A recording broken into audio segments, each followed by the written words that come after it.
I'm mostly going to ramble on about graphics technology and hindsight on the Doom 3 engine and where I'm going for the next generation, and talk a little bit about sound and some of the other technologies. So the decisions that I made with the Doom 3 renderer were made over 4 years ago, and they turned out pretty good as far as I'm concerned with how the hardware evolved and what we were able to produce in the game with that. But it is still time now to go ahead and reevaluate where things are with the current hardware and where things are likely to be over the next several years, and basically make a new rendering engine based on those decisions. So there's a few flaws that you can see in Doom 3 if you look at it from a graphics perspective. One of the most obvious ones is that you get some seams down some of the character heads where a mirroring repeat is used on the texturing. And that's not so much an engine problem as just we should spend the extra texture memory to go ahead and not have any texture seams across directly visible areas. But there may be some things that I do with the calculation of the tangent space vectors that can clean that up a little bit. One of the other things that people have commented on is the skin tone on the characters doesn't necessarily look particularly realistic as a skin tone. Part of that can be attributed to the fact that we only have a single level of specularity. You know, there is only one kind of power factor that goes onto everything. We can make brighter or dimmer specular highlights, but we can't make tighter and broader specular highlights. And that's mostly a result of the original engine being done on the notchy feature sets of the early register combiners for the NV10 and NV20 class hardware, where with anything that's DX9 class hardware or more modern, that's basically NV30 or R300 class, there's no reason whatsoever to have limitations to a particular specular exponent. And we don't actually use an exponent. It's not a power series like a conventional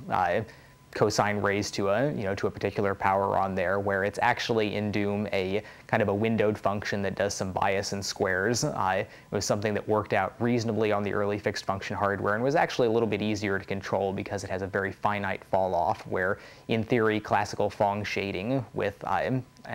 cosine exponent on there it doesn't ever completely fall off, and you wind up with a slight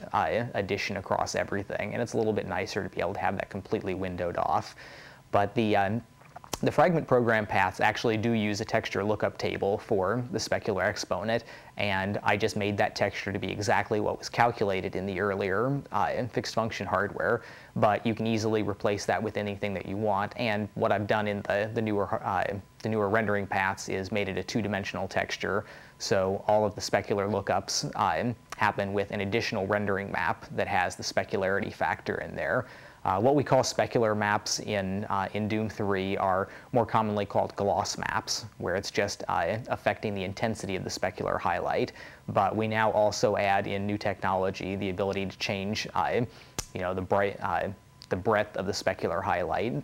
on there, and that lets you do a lot of interesting things with the highlight that we've got in Doom is really quite broad for a specular, and it's about what you'd get on a really dull plastic,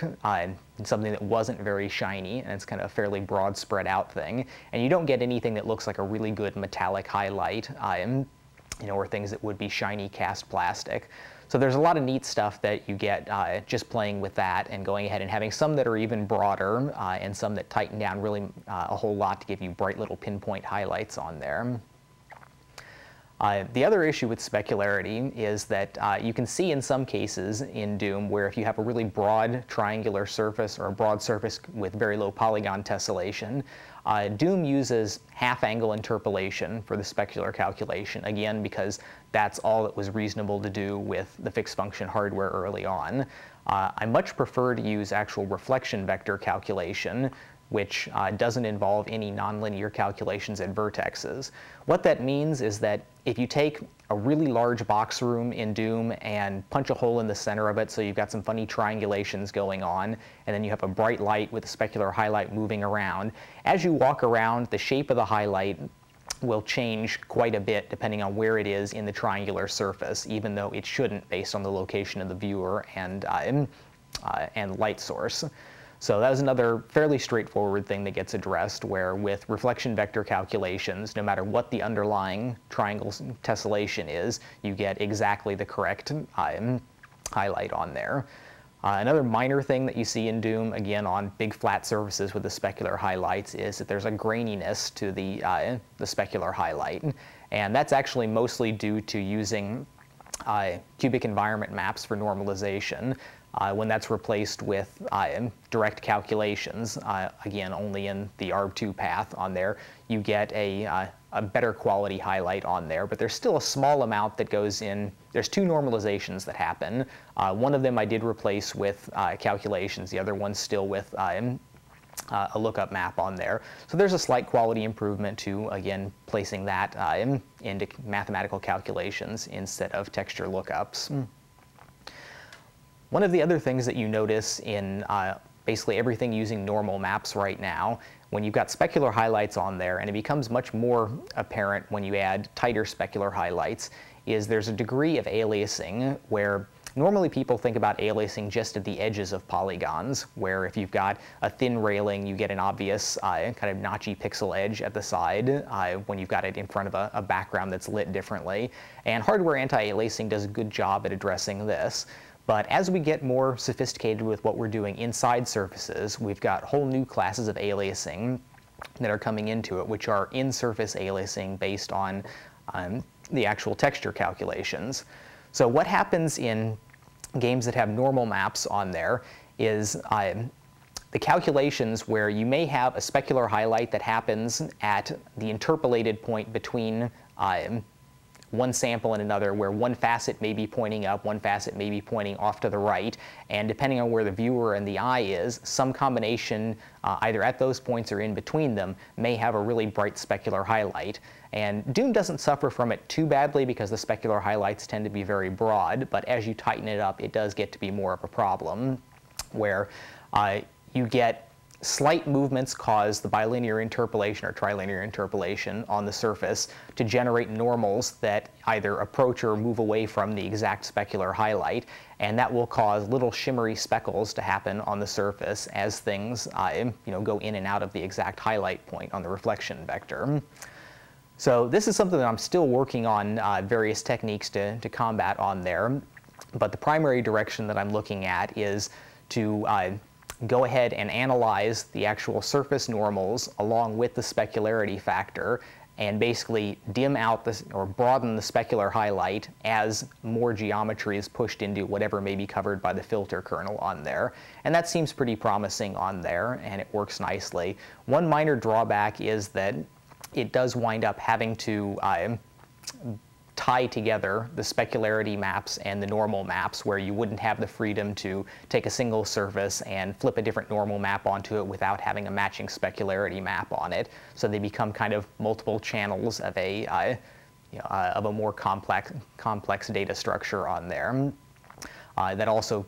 takes away the ability to scale and rotate them independently, because it again looks like just a deep multi-channel texture. And several of the things that we do are sort of like that, where you could look at a given surface that has a normal map, a diffuse map, a specular map, a specularity map, a gloss map, a subsurface map, and all of these things. They can be treated sort of as separate maps, but if you start doing some of this analysis and modification across the different levels, they really become much more like a 14-channel or 16-channel deep single texture on there. And that's one of the minor issues that I'm not completely clear on what I'm going to do enforcing that inside the engine. Another major thing that turned out to be a cheap and really effective quality improvement is doing renormalization of the normal maps before it does all the lighting calculations. Now normally there's some benefit to when you have the hardware going ahead and doing trilinear interpolation on your normal maps, because you've got a normal pointing one way and another one pointing another way. When it does an interpolation between there that's linear, it winds up having a normal vector that's no longer unit length. That's not a huge problem because most normal vectors tend to be pretty close to each other, but when you have like tight little fillets and little gouges in things, you wind up having normals that may tilt over a 45-degree angle or so, and that is a fairly significant amount of denormalization there. So you can easily, in a fragment program-based system, renormalize those after you fetch the samples. That exacerbates the aliasing problem with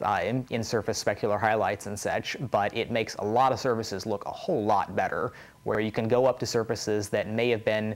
when you walk up to them, they would have been just kind of more blurry smears right now, and with renormalization, you can actually see a little 1 unit wide normal map divot becomes a nice corner rounded indentation in the surface, and that's not that expensive and looks really good on there. The biggest change that's likely to be happening in the next generation renderer is moving to shadow buffers instead of shadow volumes. And this was one of those large kind of key strategic decisions that had to be made early on in the Doom renderer, where I had early on a version of the code that would render both shadow buffers and shadow volumes on there, so I could compare the different performance and visual quality trade-offs on there. And at the time, there was a lot of speculation about which way things should go, and some people thought that shadow buffers might have been a better choice on there. Having done much more work on it now, it's really clear that a generalized rendering architecture would not have been viable with shadow buffers in Doom's time frame to cover our entire target market on there. What I'm doing right now is it's not 100% clear yet that it's going to be viable for our next generation target on there, but I have pretty good hopes for it. We just have to get some cooperation with the video card vendors on some issues to get all the performance issues cleared up as much as possible. The issues with shadow buffers are, when I was able to test them early on in Doom's development, there weren't any, without fragment programs and without dedicated shadow buffer hardware, which came along for the first time on the GeForce 3 NV20 class systems on there, you could do things with alpha test and some other hacks to go ahead and compare against shadow buffers, and you could do multiple layers to crutch up the fact that you've only got 8 bits of depth precision, and you could make an engine that would work with that, but visually it looked really bad, where everybody complains about the hard edges on stencil shadows on there, but with the way that you could do shadow volumes before, you had hard edges and they weren't even straight. You had these awful distorted pixel edges that looked really, really bad, even at quite high resolutions. So when I sat down to work on the new technology, I sat back, and again, the reasons you want to do shadow buffers instead of shadow volumes is mainly that the shadow volumes require us to do a lot of work on the CPU, which does make Doom more CPU bound than I would prefer. So it makes things where you have to generate all the coordinates for any animation on there on the CPU, because you need to do shadow volumes off of that, and you need to do all these calculations for even static objects that are inside moving lights, or of course moving objects past static lights. The shadow silhouettes always need to be detected and generate new indexes and vertexes. There's things that Doom does to try to crutch up around there, where with vertex programs we can have static lists of vertexes for the shadows and just generate new indexes based off of them. But it's still a significant issue. We spend a pretty good amount of time messing with the shadow silhouettes on there. With shadow buffers, the new versions that I've been working with, there's a few things that have changed since the original time of Doom on there, the original Doom 3 engine specifications. One is that we have fragment programs now, so we can do pretty sophisticated filtering on there. And that turns out to be really the key critical thing. Even if you take the built-in hardware percentage closer filtering and you render obscenely high resolution shadow maps, 2000 by 2000 or more than that, it still doesn't look good. In general, it's easy to make them look much worse than the stencil shadow volumes when you're in that kind of basic hardware-only level filtering on it. You wind up with all the problems that you have with biases and with kind of pixel grain issues on there, and it's just not all that great. However, when you start adding a little bit of randomized jitter to the samples, you have to take quite a few samples to make it look decent. It changes the picture completely, and 4 randomized samples is probably going to be our baseline spec for normal kind of shipping quality on the next game, and that looks pretty good. There's a little bit of, if you look at broader soft shadows on there, there's a little bit of kind of fizzly pixel jitter as things jump around on there, but the randomized stuff does look a lot better than any kind of static allocation on it, but it should be a good enough level on there. And the nice thing is, because the shadow sampling calculation is completely separated from the other aspects of the rendering engine. You can toss in basically as many samples as you want. In my current research, I've got kind of a 0 sample one, which is just the hardware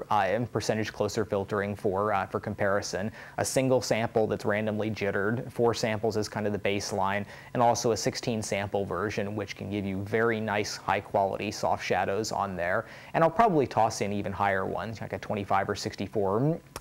sample version on there, which would mostly be used for offline rendering work. You know, if people want to go ahead and have something render and they don't mind if it's running a few frames a second, you can get literally film quality shadowing effects out of this by just changing out the number of samples that are going on in there.